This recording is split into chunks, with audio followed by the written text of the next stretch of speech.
Bismillahirrohmanirrohim. Muhtaram azizlar, avval suhbatlarimizda aytib o'tganimizdek, bu dunyoda inson ulfatsiz, do'stsiz yashashlikning iloji yo'q. Lekin eng qiynaladigan narsa o'sha munosib do'st topa bilmaslik yoki bo'lmasa do'stlarning haqqini ado qilishni bilmaslik. Abu Hurayra radhiyallohu anhu dan rivoyat qilinyapti. Innalloha yaqulu yawmal qiyamah. Alloh nido qilar ekan. Aynal mutahabbuna bi jalali. Mening jalolligim bilan bir-birlariga muhabbat qilib do'st bo'lganlar qani deydi ekan Alloh taolo chaqirar ekan. Al-yawma uzilluhum fi zilli yawma la zilla illa zilli.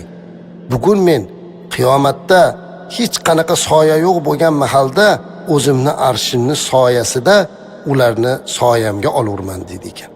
Qarang, rohat-ku bu. Demak, bu dunyoda do'stsiz o'tib ketishlikdaqa katta musibat yo'q ekanda. Siz Alloh uchun do'st bo'ling. Ana o'shanda inshaalloh qiyomatda asqotadi. Yana bir boshqa rivoyatda payg'ambarimiz alayhisolatu vasallam shu so'zni ham qo'shibdilar. Al-mutahabbuna fi jalali lahum manabiru min nur yaghbituhumun nabiyyuna va shuhada. Alloh aytayaptiki, meni jalolim ila meni ulug'ligim bilan bir-biriga muhabbat qilganlar bo'lsa, ularga u dunyoda nurdan bo'lgan minbar bor. Hatto shu darajada ekanki, nabiylar va shahidlar ularga havas qilar ekan. Sizni Alloh uchun yaxshi ko'rgan do'stingiz bormi? Aziz birodar, unday bo'lsa sizga qiyomatda nurdan bo'lgan minbar muborak bo'lsin. Umar roziyallohu anhu dan rivoyat qilinadi. Payg'ambarimiz alayhisolatu vasallam aytadilarki, albatta Allohning bandalaridan ba'zi odamlar borki, ular nabiy ham, shahid ham emaslar. Ularni Alloh taolo huzuridagi makonlariga qiyomat kuni nabiylar va shahidlar ham havas qiladilar. Ey Allohning rasuli, bizga ular kimligini xabarini aytasizmi deyishdi. Rasulimiz alayhisolatu vasallamdan bu gapni eshitib. Shunda payg'ambarimiz alayhisalom aytdilarki, ular o'zlari qarindosh bo'lmasalar ham, oralarida moliyaviy oldi berdilar bo'lmasa ham, Allohning ruhi ila muhabbat qilishgan qavmlardir. Allohga qasamki, albatta ularning yuzlari nurdir. Ular nurdadurlar. Odamlar xofta bo'lganlarda ular xofta bo'lmaslar. Odamlar mahzun bo'lganlarda ular mahzun bo'lmaslar. Ogoh bo'linglar. Allohning avliyolariga xavf bo'lmas va ular mahzun ham bo'lmaslar. Bu hadis sharifda mana bu do'stlikni ko'rsatyapti. Shunday do'stki, oralarida moliyaviy oldi berdi yo'q. Alloh uchun do'st bo'lgan. Allohning ruhi ila muhabbat qilgan. Allohning ruhi deganda Qur'on nazarda tutilyapti. Oralarda qarindoshlik yo'q. Ba'zan bilasizmi azizlar, hozirgi Rasulimiz alayhisolatu vasallamning ko'rsatmalariga muvofiq bo'lgan do'stlik, birodarlik shu darajada bo'ladiki, qarindoshlaringizdan kutmagan yaxshiliklarni ulardan kutasiz. Shunday do'stlik bo'ladi. Ulardan da yuqori bo'ladi. Chunki ularda hech qanday bir sizga nisbatan biror bir narsada umid yo'q. Faqat Alloh uchun yaxshi ko'rdi.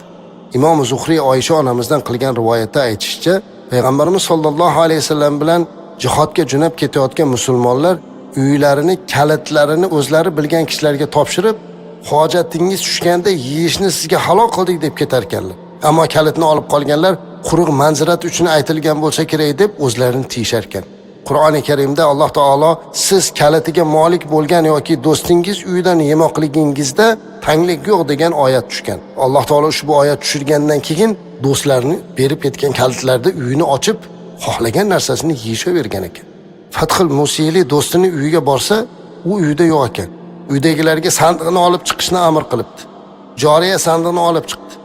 O'ziga kerak narsalarni olib tashab ketaverdi. Xo'jayini qaytib kelganda joriyasi aytdiki, do'stingiz kelib sandiqni ochib narsalarni olib ketdi degan ekan. U do'sti, sen nima qilding? Nimaga mendan so'ramasdan sandiqni do'stimga olib chiqib berasan? Nimalarni oldi deyishdi o'rniga joriyaga qarab, agar gaping rost bo'lsa, Alloh rozilik uchun seni ozod qildim debdi qarang. Chunki o'sha do'stini unga qilgan muomalasidan shunday xulosa chiqaryaptiki, demak bu do'sti uni haqiqiy qiyomatlik do'st deb bilar ekan. Qiyomatlik do'st uni uydagi narsalarga mana shunday egalik qilish mumkin. Bir kishi Abu Hurayra roziyallohu anhu oldiga kelib aytibdiki, men siz bilan do'st bo'lmoqchiman debdilar. Shunda Abu Hurayra roziyallohu anhu unga qarab, do'stlikning haqqini bilasanmi dedi. Yo'q, siz bildiring dedi. Dinoring va dirhamingga mendan haqliroq bo'lmaysan dedi. hali bu darajaga yetganim yo'q diyordi. Unday bo'lsa yo'lingdan qolma dedi Abu Hurayra. Ya'ni shu darajada do'st bo'lish kerak ekan. Ali ibn Husayn radhiyallohu anhu bir kishiga sizlar bir-biringizni cho'ntak va hamyoningizga ruxsatsiz qo'l solib istagan narsani olaverasizlarmi dedi.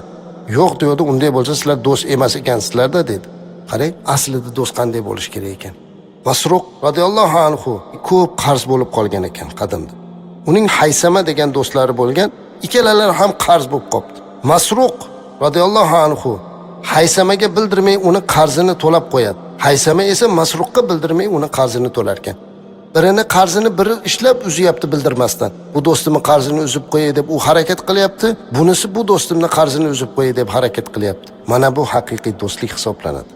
Demak, do'stlik azizlar shunday bo'lmoqligi kerakki, inson bir-birini Alloh uchun yaxshi ko'rib, bir-birini Alloh uchun sevarkan, uni hojatini chiqarishida yordam berishlari kerak.